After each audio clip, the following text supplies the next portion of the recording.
Hi there, new friends, if I may call you that. I just want to start off by thanking you all very much for checking out my first video. The response was great. There were all sorts of awesome tips and suggestions for future videos that you guys gave me, and I just really appreciate it because, you know, I didn't know if anyone would want to watch these videos.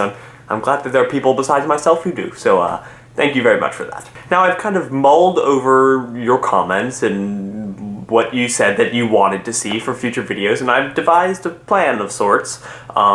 We'd say 2-video-a-week plan, if you can endure that much of me. I don't know if I can, I'll try. But the first video of the week would come out today, on Monday, and every Monday henceforth. And it would be a video of me going over all the questions that I asked you guys on the Facebook page over the previous week. For those of you who don't know, I ask a question every day on the Facebook page. It's kind of like an opinion question, and then I look at all the little comments and I find which comment is the most popular, which answer is repeated the most often. And then the next day, when I ask a new question, I also tell you guys what was the most popular answer to the previous day's question. If any of that makes any sense at all. So, I thought that I could go over the answers you guys gave and kind of give my opinions on them and whether or not I agree with them, what I thought the answer was going to be and why, and all that fun stuff. So, let me know if that's something you'd like to see. We can try it out, and if it don't work out, it don't work out. If it does, it does. Wonderful. The second video of the week would come out, I'm thinking Thursday, and there would be no set structure for that. That would just be an opportunity for me to talk about any MCU related topic that I have in mind, any breaking news, anything that you specifically tell me you want to hear and you want me to talk about.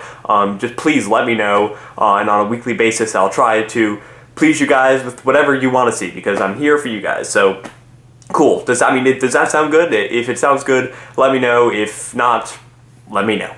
Okay. So because today is Monday, I thought we could try out my plan and go over all the answers you guys gave to the questions I've asked for the previous week. So let's get to it. So once a week I ask a question that's actually determined by whatever comment is the most liked. For instance, the question that I asked you guys last week is to come up with an idea for Marvel Studios' next one-shot. For those of you who don't know, the one-shots are the little short films that are included on the DVDs. And then the most liked comment, the most liked idea for a one-shot in this case, is the one that's featured on the page next week. And so this one came from Pong Chicharan, and he said, Hawkeye, Black Widow, Budapest. Which, I mean, come on. Ever since that line happened in the movie, we've all been wanting to see that. We all want to know what happened in Budapest. For all we know, Joss Whedon could have just thrown that in there as a throwaway fun little line, but now, come on, we deserve to know what happened in Budapest. We all want to know. You gotta give it to us. I definitely agree with that. The next question I asked you guys is which trailer that was shown at the Marvel Studios panel at San Diego Comic-Con is the one that you most want to see officially released to the public? And you guys said Guardians of the Galaxy. And, you know, I probably would have been surprised before Comic-Con actually happened, because I think it's safe to say that Guardians of the Galaxy is one of the more divisive movies coming out from Marvel Studios. It certainly doesn't have the name recognition that Captain America and Thor do. And so I probably would have been surprised to hear you guys say Guardians, but I wasn't that surprised given that I was able to see the footage myself and just reading all the descriptions and reactions online of other people who got to see it. And it's pretty much, it's been conveyed properly to the general public, I think, just how awesome that footage was. And, you know, it certainly has people interested, that people want to see what it's going to be like, probably even more so than the others, because it doesn't have name recognition, because we don't really know these characters as well. And so it makes a lot of sense that that's the one that you guys most want to see. Personally, it was my favorite trailer shown there, just simply because I was one of the more skeptical ones of the movie, and now, I mean, I cannot wait to see more from it, because believe me when I tell you guys that trailer is just so crazy, wonderfully weird in the best way that you could imagine. So hopefully one day it'll be released, but if not, I mean, we're going to start getting other trailers eventually, so I guess we'll just have to wait. The next question I asked you guys is, who do you think is the most mistakenly underestimated character in the MCU? Now, this is an interesting question, because, you know, I think there are a lot of characters that I could see being the answer here, but the one that you guys gave is Hawkeye. And that's definitely one of the answers that first comes to mind, because when you look at the Avengers, you have Hulk, Thor, Captain America, and Iron Man, and then you have Black Widow and Hawkeye. I mean, they don't have superpowers. They stand out in that sense, and in that sense they are more underestimated. And I think between the two, the Hawkeye was the one that came out as the winner because we have actually seen less from Hawkeye. I mean, we've seen a lot more of Black Widow. We've seen what she can do, more so at least in the films. And so Hawkeye is kind of the most underestimated out of all of them. But I mean, as we have seen from his fewer action scenes in the series of movies between Thor and the Avengers so far, he does not deserve to be underestimated because he's pretty mean with that arrow. That thing he did when he shot the arrow without even looking, that was pretty cool. So yeah, so that was definitely not an unexpected answer, and I think probably what I would have said too. Text message. The next question I asked you guys did not receive the reaction I had planned. Not in terms of the ultimate answer, but more in terms of the intent of the question versus how you guys interpreted it. So let me clarify. The question I asked was whether you would have preferred Joe Johnston to stay aboard the Captain America sequel and direct it like he did the first one, or if you were happier that the Russo brothers stepped in. Now, a lot of you guys commented fairly. I should have done some more specifying. I'll do that in the future. That you can't say because you haven't seen Captain America: The Winter Soldier. That's perfectly legitimate. What I was going for, though, is the idea of it. Would you have preferred not having seen the sequel? Would you have preferred hearing that Joe Johnston was coming back, or are you happier hearing that the Russo brothers are coming in? Just based simply on your expectations and what you think they are capable of as directors, and in terms of just would you rather see the same director carry through in movies like Jon Favreau is the only one so far, Joss Whedon will be the second one to have more than one MCU movie under his belt, or do you like the idea that all these movies within the same series can have different directors? So that's basically what I was going for. Clearly, until you see the movie, you won't know who did a better job, but that's just kind of what I was going for that question. Anyway, you guys said that you are happier with the Russo brothers stepping in. So whatever that means in terms of what you thought the question was asking. So that's my bad, and I'll have to clarify in the future. The next question that I asked was another one in which the most liked answer would be the one featured on the page. And so I asked for you guys to come up with an alternate ending to Iron Man 2. And the most liked answer came from Kevin Clawwitter, who said, "Just before his suit self-destructs, Ivan Vanko's head flickers away, revealing itself to be a hologram. The police cruiser carrying Justin Hammer to jail is ambushed by the real Vanko, who takes him hostage to try and enlist him to fund his new employer, a mysterious figure who identifies himself only as the Mandarin."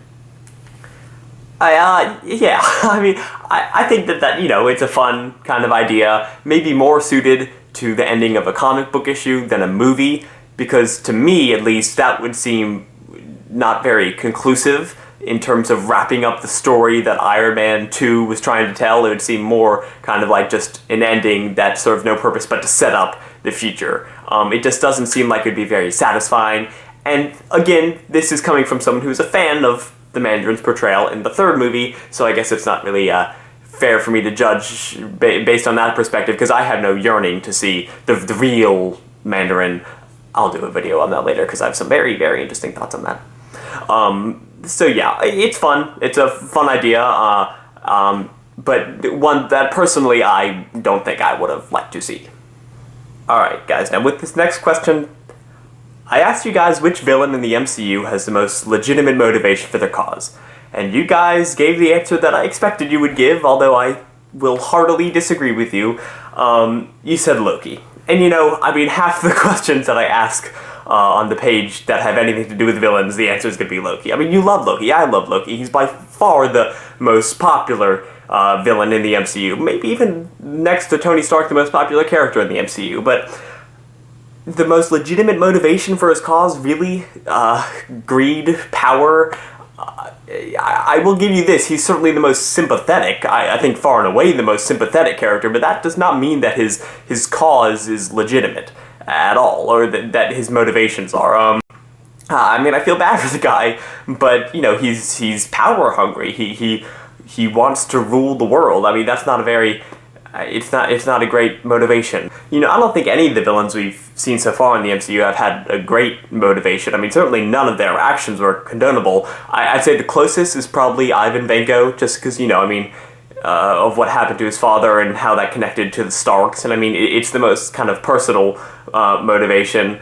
The rest of them were really just power hungry. I think a lot of them were greedy. One answer that I saw one or two times, which is actually probably the best answer, is the Destroyer. If that, you know, if that counts. I mean, he's a robot programmed to destroy, so I guess that's legitimate motivation. But I think the answer to this question, come 2 years from now, will obviously be Ultron. I mean, I think that's one of the things that's so great about the character, is that he does have a very legitimate motivation for what he's doing. He's doing what he was programmed to do, which is actually to make the world the best place it can be.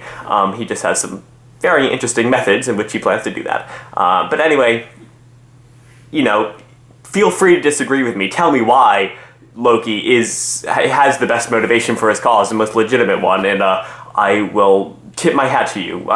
Please tell me why I'm wrong, but I don't see it. I'm sorry. I love Loki. Don't think I don't love Loki. I love Loki. And lastly, I asked you guys who would win in a fight in the MCU between Captain America and the Abomination. And you guys said the Abomination. Yeah. Yes. the Abomination would, in my opinion, destroy Captain America. I pitted these two against each other. One, just because I thought it was an interesting pairing. I think it would be an interesting fight to watch, because Captain America is very smart, and he is, as a lot of you pointed out, very good at using his environment to his advantage. But that being said, I think Abomination just clearly has it, and because clearly the strength factor is on his side, but also he is smart. He's not quite like the Hulk. He's able, at least what we've seen in the MCU, to be able to retain Blonsky's intellect, and Blonsky's a smart dude. And so I really have to give it to Abomination. I think you guys got it. It was very close. It was closer than I expected. I think a lot of that has to do with the fact that a lot of you love Cap, you know, and maybe that kind of clouded your ability to answer the question unbiased. But I think in the end, y'all got the right answer, at least the answer that I would say. But as with everything else, feel free to disagree with me and tell me why. Tell me why in the comments below I'm wrong. Anyway, that's all the questions I asked you guys this week. Please let me know if this was worth it, if you guys enjoy watching this, and if you care at all about my opinion on these things, or if I should just continue giving the most popular answer and then not getting into it myself in these videos, and then just let me know. Let me know what you want to see. I had fun doing this. I think this would be a fun thing to do. And also let me know what you want to see from this Thursday's video. I already have some ideas for the next few weeks. Some that I just came up with, some that you guys suggested. And so got some material in the works. But please let me know if you enjoyed this video. Like the Marvel Cinematic Universe Facebook page. I'll put the link down below. You can follow me on Twitter. I am @Carter_friend. You can also follow the MCU page on Twitter. And please subscribe to the channel if you haven't already, if you enjoyed the videos. And check out the other admins' videos. They've posted some too, so definitely check it out. This channel should be a lot of fun. Thank you guys for watching, and I'll see you later. Bye-bye.